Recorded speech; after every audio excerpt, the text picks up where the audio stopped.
We are at July 20th, 2026, just past the MLB draft in the last video. And today we're going to do a more thorough update on the team so far this season, as well as get into our thinking for the trade deadline. You can see the Phillies are 73 and 26, 12 games up on the second place Padres. Fourth and fifth is a tie between the Dodgers and Braves, so we're into a playoff spot by 16 games. It would take just a huge collapse for something to go wrong in this team not to make the postseason, or even really to just not win the division. So on the AL side, Rays, Red Sox, Mariners, Rangers. I believe that's the same story as last time. It was just like 2 weeks ago and in out of the park time that I showed you the standings. +5 plus in our Pythagorean +197 run differential, still best in the league. Next best looks like a tie between the Padres at +162 and the Red Sox at +162. And like I said last time, Juan Soto out since April 21st. He's out for another 3 weeks. They've only gotten 18 games out of our MVP. Bryson Stott has missed time. He missed almost a month. Cornelius Randolph missed a couple weeks. Segovia missed a couple weeks. So we've dealt with some injuries this year, but obviously Soto, the major one, the most long term. And let's get into the lineups here. So let's go by WRC plus. Tommy DeLandry, who was our second round pick in 2021. He's now 23 years old, a right-handed hitting outfielder, which, as you guys know, I like to have on my bench. And I finally brought him up, I don't know, probably like last month sometime. And he's played in 15 games, and he's put up a 151 WRC plus, 350 BABIP, maybe not sustainable.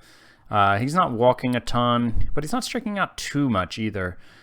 Decent corner outfielder, can run the bases well. Ground ball hitter, don't love that, but he's hitting the crap out of the ball so far. You know, I don't know that he's a long-term piece with the team, but I think he's certainly fine as like a fifth outfielder, especially when we need right-handed hitters. So he's up with the club right now. Jung-Hoo Lee, second in WRC plus. Something's weird been going on with my lineups, and I posted about this on my page. It'll probably be a couple weeks ago as of the time you guys get to this, because I try to record ahead at least a week or two. But Harper was being benched a bunch, and now Lee is sitting out a bunch. I don't know why. It's happening less now that I sent down Kyle Stowers. But I would have Harper force started at right field. I'd have Stowers benched for a week, and still Stowers would start over Harper like 3 or 4 times a week. So it's happening some with Lee as well.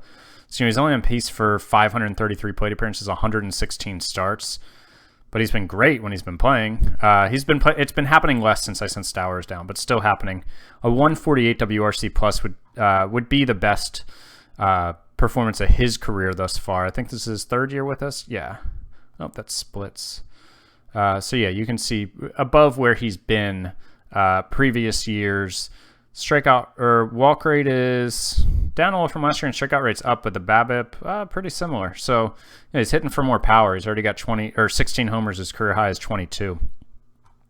After that, Manny with another awesome season, on pace for 7.3 WAR, 147 WRC plus, on pace for another huge RBI season, big home run season. It's not too BABIP fueled. It's not at all BABIP fueled. It's a 294 BABIP. Manny's awesome. Bryson Stott having a nice season. He did miss some time. He missed, I think almost a month by the time he did rehab and all that. But the 142 WRC plus, on pace for 4.3 WAR in a 92 game pace. That's a really good season from him. He's really a star player, just overshadowed by bigger names here. Bryce Harper, of course, had issues with him being benched. He's still on pace for 619 plate appearances, only 128 starts, though. Hopefully that'll go up as we fix that problem. But, I mean, 128 starts, and he's on pace for 33 homers. He's walking in 19.3% of his plate appearances, almost as much as he strikes out. He's having a really good year. I mean, 5.3 WAR, and he's missing, a solid 20 starts. So really good from Bryce again. Randolph has missed some time. He's been good.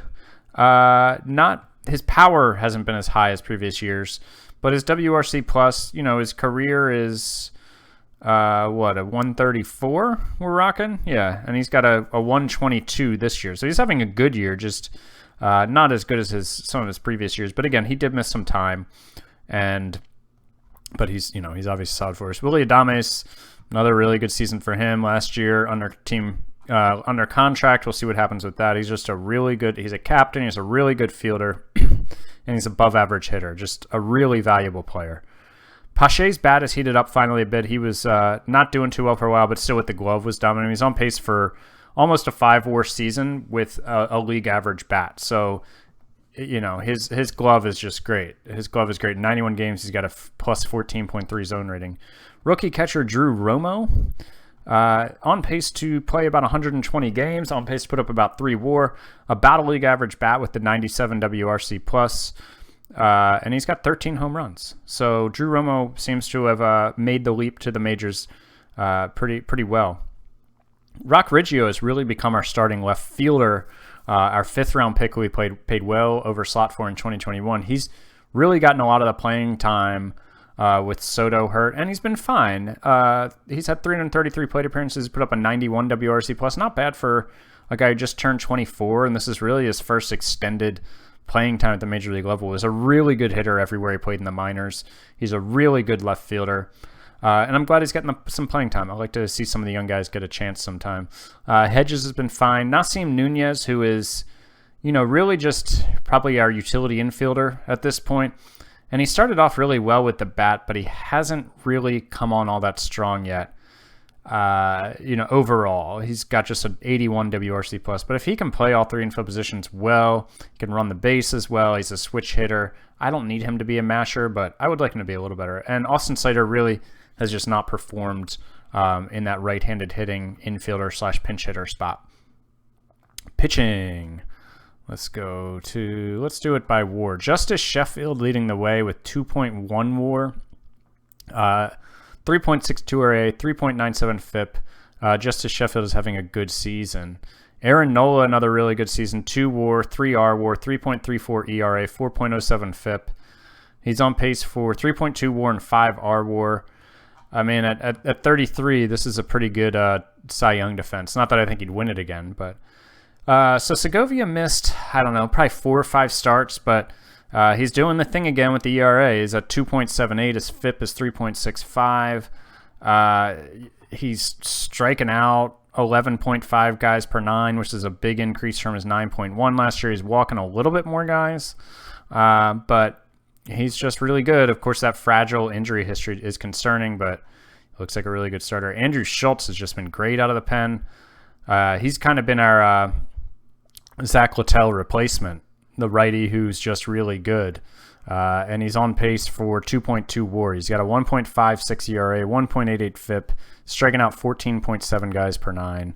Mason Fox, same story. He's been really solid as our stopper with a 2.50 ERA.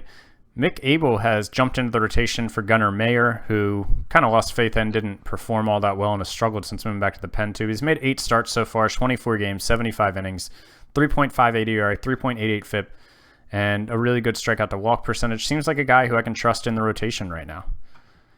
And Taylor Hearn has been good. Burl Callaway, our 2 big lefties out there, they've been good. Pop has been solid as our setup righty.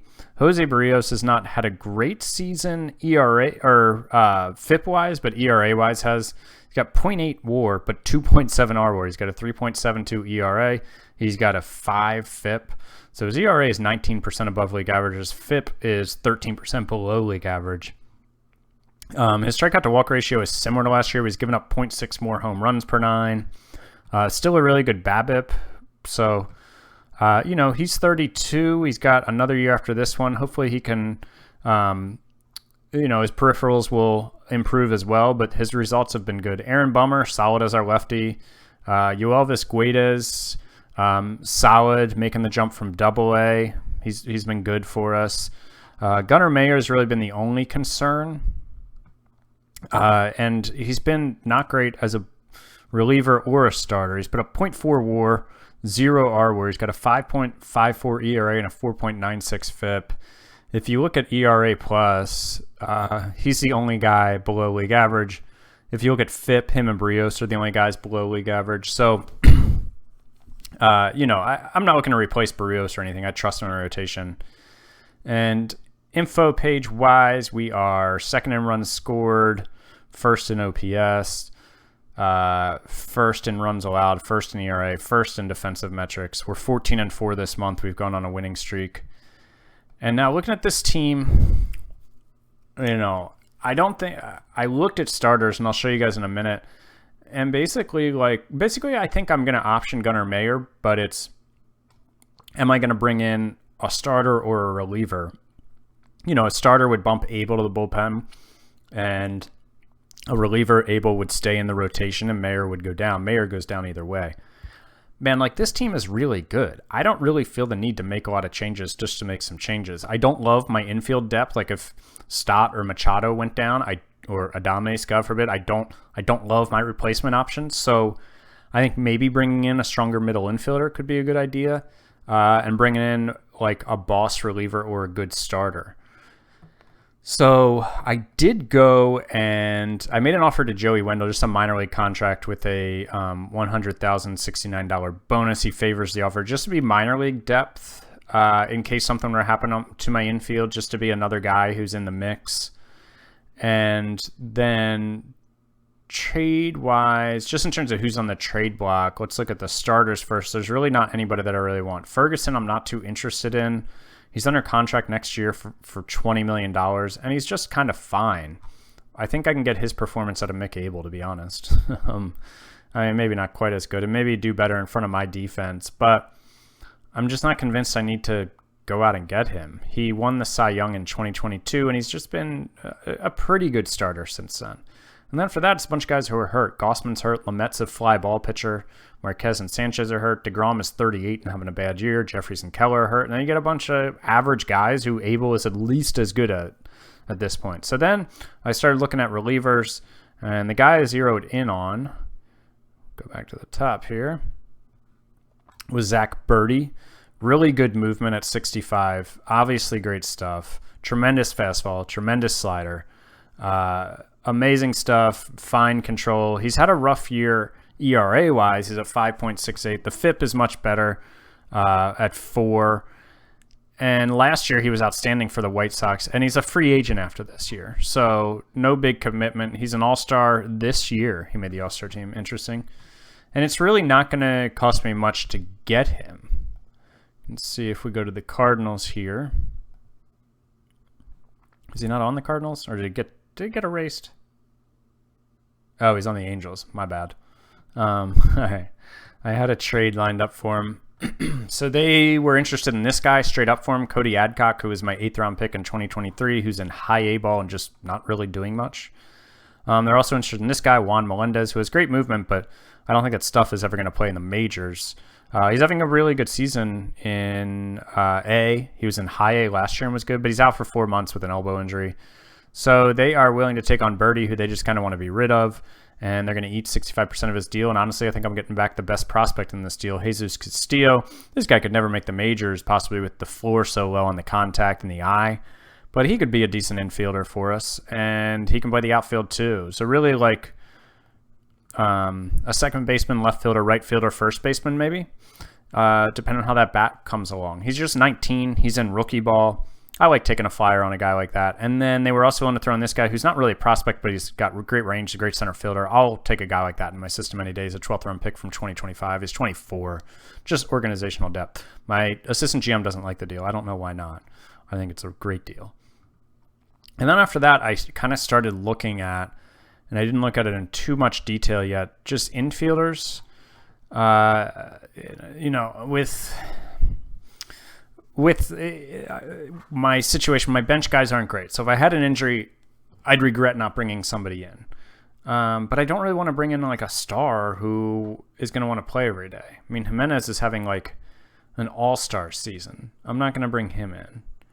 Rendon is 36, but he can only play third base. I'm not really down with that. Correa can play third and short. He's had 2 down years in a row. Trevor Story is only playing short. He's having a really good year in Toronto.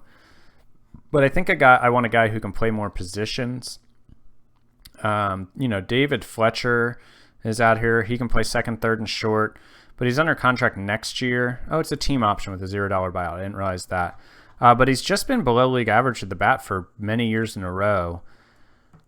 Cole Tucker is one guy I kind of zeroed in on. He's a Portland pickle, and he can play all these positions. He's a switch hitter. He's not going to be happy on the bench. He's been fine. He's kind of been. He had a really good year in 2021, and since that, he's been kind of hovered around league average with a really bad season in 2025. But if I brought him in, I think I honestly would.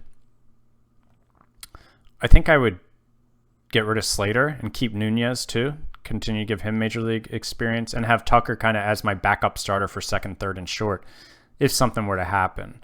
Now, I have not looked into like what they want for him at all. Let's just make this work now. Okay, so they really just want to be rid of him.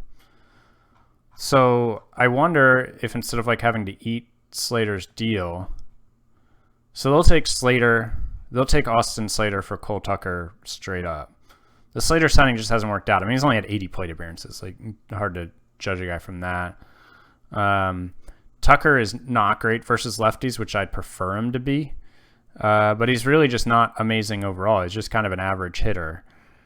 So I guess the question is, would I rather, Slater's bat off the bench in the postseason if I need somebody to pinch hit versus a lefty? And I mean, he's only had 35 plate appearances against lefties this year, but he's got a 9 WRC plus.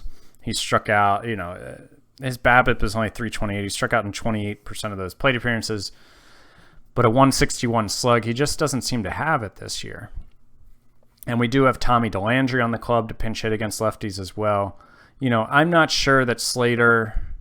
I think Tucker's ceiling is higher than Slater's. And, against lefties, he's been better this year. Again, small samples, not as good in his career against lefties as Slater. I'm kind of interested to see, like, is that your farm system? Oh, because this is the Pickles. They haven't built up a farm system yet. I was gonna say, interested to see what else they'd give me. Just kind of like select their top prospects, but doesn't look like they're too willing to give up anybody. Oh, you're mulling it over for this guy. Oh, he doesn't. This guy doesn't really matter. See, they don't really have any prospects worth trying to get him to throw in. They're willing to. Oops, wrong guy. They're willing to do this guy, Denzi Mali, but I don't really see him worth trading for, to be honest. And yeah, there's really no one worth adding in. So I guess I'd probably just see if they'd retain some money, even though I don't necessarily need them to. So it looks like they'd retain 15%. So I think that just gives me a better starter at second, third, and short. Because, Slater can't even play short. He can't really play third. So I think Tucker just gives me more versatility and a better starter if I need it. He's a free agent after the year. He'll probably be pissed he's on the bench, but, got to do what you got to do. And he made the All-Star team what year? Probably 21, right? 2023. He put up 3.3 WAR that year. So, so that's the deadline. I think I'll probably bring in Birdie. I think I'll probably bring in Tucker. I'll sign Joey Wendell too. Other than that, man, we'll get Soto back in 3 weeks, probably like a month by the time he does rehab. I don't really see the need to do much else here, to be honest. I think our rotation's really good. There's not like an ace out there available. And our bullpen is great. It's the best bullpen ERA in the league. So, so let's jump ahead now, and I'll explore those deals some more. I'll poke around for other deals as well to see if there are others, but let's jump ahead and see what the team looks like on August 1st. So we are now at August 6th, 2026, 81-33, 710 winning percentage in first place. And we did make those couple trades that I advertised earlier in the video. Zach Birdie brought in to pitch some relief for us, and the deal was the one I showed you. I got that shortstop prospect Castillo, as well as that kind of minor league filler guy who can play really well in the outfield. Andy Haynes, and gave up. Back button being different this year still throws me off. Those two prospects I showed you last time, Cody Adcock, Juan Melendez. I keep saying last time because I recorded that video earlier, but earlier in this video as you're going to watch it. All right. And then I also did bring in Cole Tucker to kind of be the backup infielder guy. He's gotten into 2 games so far, hasn't done anything. He's not upset that he's not in the starting lineup yet, I guess. Roll on team, he feels normal about. Okay. Glad you're not grumpy about that yet, Cole. And we give up Austin Slater for him. So Slater goes to Portland where he'll actually play. Oh, and he's killing it. 136 WRC plus so far and 60 plate appearances. Good job, Austin. And yeah, so standings wise, we're up by 9 games over the Padres, who actually swept us. We're only 6-4 in our last 10, and still about 14 games up on the last playoff team, 16 games up on the first team that's out of the postseason. Just a couple quick minor league things. I did some promotions. I'm not going to go over all of them because I kind of talked about most of them last time. But Mike Anthony Valdez got hitter of the month in Double-A, and he actually got here. Let's see, batter of the month award in Double-A for June and July, and then player of the week in August. So he's promoted now. I'm trying to get him to be okay at second base. Maybe like, I don't know, give me a 35 or a 40 here. I mean, he's not going to play second base regularly, but I'd love for him, like I've said before, just to have a bunch of positions he can play like once a week. So that way, maybe next season I can get him into the lineup 4 or 5 days a week without getting rid of one of my starters. So he hasn't played yet in AAA. I just did that. Caleb Ford, another top prospect. He just went to Double-A. He didn't do great in High A, but 23, he started to heat up. He got his WRC plus up to 93, OPS plus up to 99. I decided, to try to challenge him to end the year. Danny San Miguel, my top international guy from 2024, he was ripping it up in rookie ball, so I put him in Low A, where he struggled so far, but nothing to be too worried about. So, yeah. And I did look again at bringing in Trevor Rogers, who I talked about in the postseason video, who is with the San Antonio Emperors. And, he's just a straight-up ace, which I have a bunch of really good starters. I don't know if I don't have like I was going to say a Cy Young guy, but I have the guy who's won 2 of the last 3 NL Cy Youngs and Aaron Nola. But Rogers is just an elite pitcher. And I found a deal that I kind of liked for him. I wasn't going to have to give up any top 100 guys. I didn't end up making the deal, spoiler alert. Antonio Anderson was one guy. He's my second-round pick from 2023, still just 21. Isn't going to be great at any defensive position, but can play multiple. And he was ripping it up at A-ball. He had a 130 WRC plus 3.2 WAR and just 94 starts. He's the kind of prospect I'll gladly trade for value on the major league team. They also wanted a couple, like 1 or 2 of my upper minors pitching prospects, like Gunnar Mayer, Kyle Mott. One of those guys was going to be in the deal. I really just decided against it because, well, one, I want Mick Abel in the rotation, and he's probably who would get bumped out. And I think this team is good enough without Rogers. I'll always look to make the team better, but I kind of wanted he's going to make $27 million, I think, next year, and they were willing to eat some of it where I could sign him, where I could afford the deal, but I kind of want some flexibility for next season because I'm going to have some decisions to make on some guys. Might go out and spend money, who knows? But, Barrios is going to have 1 year on his deal left. Lee is going to have 1 year before he can opt out. So yeah, I kind of wanted that flexibility, and I feel like this team is good enough to where I didn't have to go out and get Rogers. So I decided not to make that deal. And I feel like there was one more thing I wanted to show you guys, but now I'm kind of blanking on it, so who the heck knows what it was. But yeah. Oh, I know what it was. I was able to claim off of waivers Chris McMahon, the guy that I lost in the expansion draft. So his control has gone down, but he really hasn't been walking. Well, walks were a problem for him in Honolulu. So he was pretty bad for them.